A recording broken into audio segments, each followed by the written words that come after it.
Au nom du Père et du Fils et du Saint-Esprit. Amen. Mon Seigneur et mon Dieu, je crois de tout mon cœur que tu es ici, que tu me vois, que tu m'entends. Je t'adore à genoux devant toi. Je te demande le pardon de mes péchés et ton aide pour faire de mon mieux ce moment de prière. Marie, ma Mère Immaculée, Saint Joseph et mon ange gardien, intercédez pour moi. Il n'est pas rare que nous soyons invités chez des amis. Combien de fois par an sommes-nous invités chez des amis, ou même combien de fois par mois, tout simplement.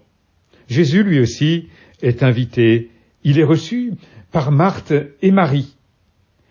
Nous connaissons bien cet évangile de Marthe et Marie, et nous avons quelquefois tendance à choisir, à dire « Oh, moi je suis plutôt Marthe, moi je suis plutôt Marie ».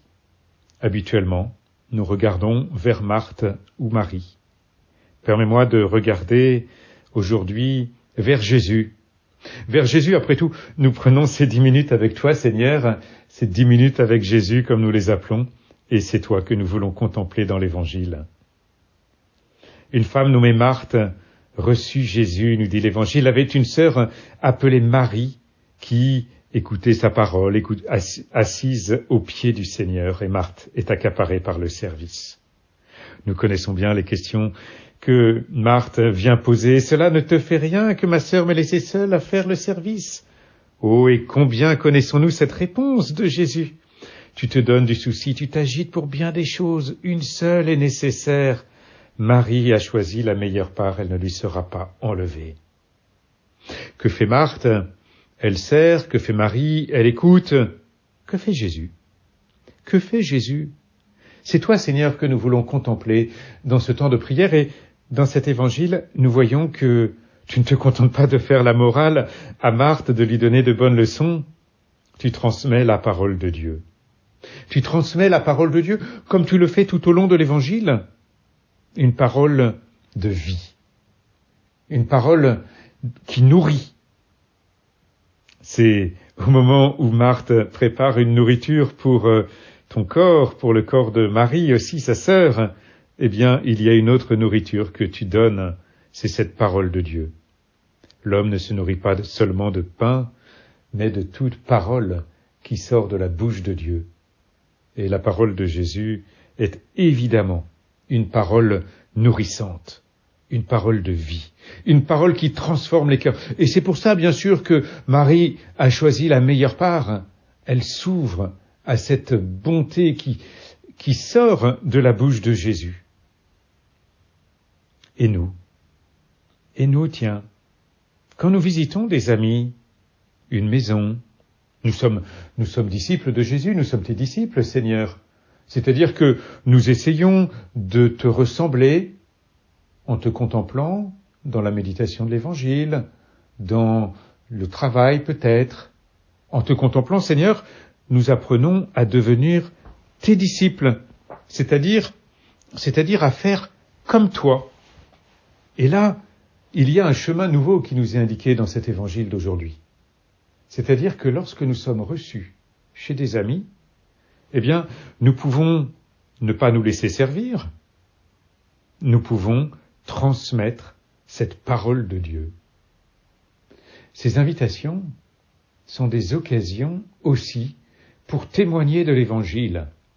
Oh, pas simplement, bien sûr, en écrasant tout le monde avec des grands sermons, en faisant la leçon aux uns et aux autres, mais sans oublier qu'une seule chose est nécessaire, c'est d'accueillir la parole de Dieu, c'est de la mettre en pratique. Heureux qui écoute la parole de Dieu et qui la garde.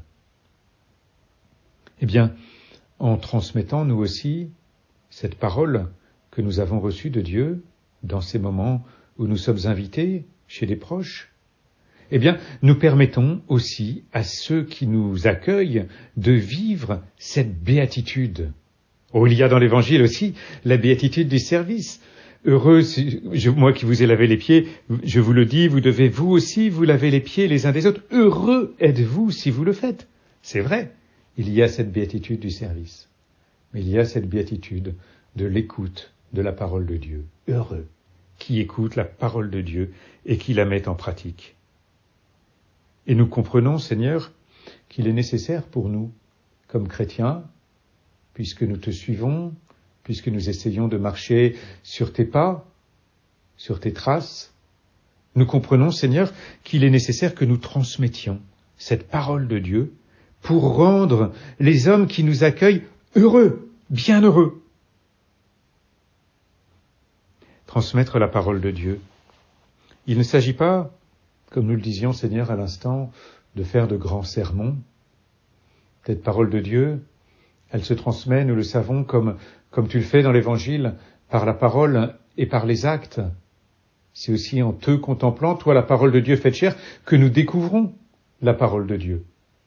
Et cela suppose donc, au moment où nous espérons pouvoir témoigner de la parole de Dieu, cela suppose donc que nous cherchions à mettre nos actes autant que possible, autant que notre faiblesse humaine le permet, en cohérence avec la parole de Dieu, pour que, par notre douceur, par notre charité, par notre joie, par toutes ces choses que nous pouvons communiquer autour de nous, nous soyons déjà des signes de ta présence dans notre vie, Seigneur, de cette parole qui fait son œuvre en nous. Mais il s'agit aussi, au-delà des gestes, au-delà des attitudes, il s'agit aussi d'oser faire résonner la parole de Dieu. Une parole bien sentie, bien posée, qui ne vient pas casser l'ambiance, évidemment, de ce temps de retrouvailles, de ce temps d'amitié, mais qui, sans casser l'ambiance, au contraire, l'élève. Cela suppose bien sûr un peu de discernement. Cela suppose pour nous, Seigneur, de mettre en œuvre la vertu de prudence, d'écouter ton Esprit Saint, l'Esprit de conseil qui résonne en nous, de nous appuyer aussi sur l'Esprit de force qui nous donne cette audace de glisser une phrase, un petit mot, de témoigner de Jésus, de ce qu'il a fait pour nous, de telles paroles de l'Évangile qu'on a gardées dans notre cœur, peut-être d'avoir préparé un petit peu telle ou telle phrase. Tiens, voilà ce que j'aimerais pouvoir dire ce soir à cette invitation, et je verrai la parole qui se prête parmi tout cela. Un peu comme un jeune qui prépare un examen. Il sait qu'il va avoir un examen de philosophie. Il ne sait pas encore vraiment le sujet qui va être abordé, mais il a révisé. Il a révisé son examen, et puis il a peut-être fait une petite liste de citations qu'il connaît par cœur pour pouvoir citer tel ou tel auteur, pour être prêt à sortir en quelque sorte, non pas une citation comme ça qui serait complètement à côté de la plaque, mais cette petite parole qui va éclairer son propos, qui va lui donner une lumière nouvelle. Et bien de la même manière, en gardant les paroles de Jésus dans notre cœur, en gardant la parole de Dieu dans notre cœur, en gardant ta parole, Seigneur, comme Marie, là qui se tient à tes pieds, qui t'écoute, qui goûte chacune de tes paroles, et comme nous pouvons peut-être essayer de le faire jour après jour en méditant l'Évangile, en gardant cette parole de Dieu dans notre cœur, nous pouvons constituer dans notre cœur en quelque sorte cette petite fiche, cette petite liste de citations, prêt à sortir non pas une citation au hasard, mais celle qui sera bien ajustée à la situation qui sera la nôtre. Et alors, comme Jésus, comme toi, Seigneur, nous pourrons permettre à nos hôtes, à ceux qui nous accueillent, d'accueillir, de recevoir la meilleure part, c'est-à-dire ta parole. La meilleure part, Seigneur, c'est cette vie, cette parole de vie qui émane de ta bouche, cette parole qui nourrit, cette parole qui fortifie, cette parole qui console. Que de paroles de consolation aussi dans la Bible, Seigneur, parce que tu veux consoler ton peuple, tu veux l'enseigner, tu veux le guérir. Et en transmettant cette parole autour de nous, à nos amis tout simplement, parfois lors d'un dîner, eh bien nous permettons à d'autres, Seigneur, d'accueillir cette chose nécessaire, cette meilleure part, qui est de se laisser consoler, aimer par le Seigneur. Je te remercie, mon Dieu, des bonnes résolutions, des beaux désirs et des lumières que tu as semées dans mon cœur pendant ce moment de prière.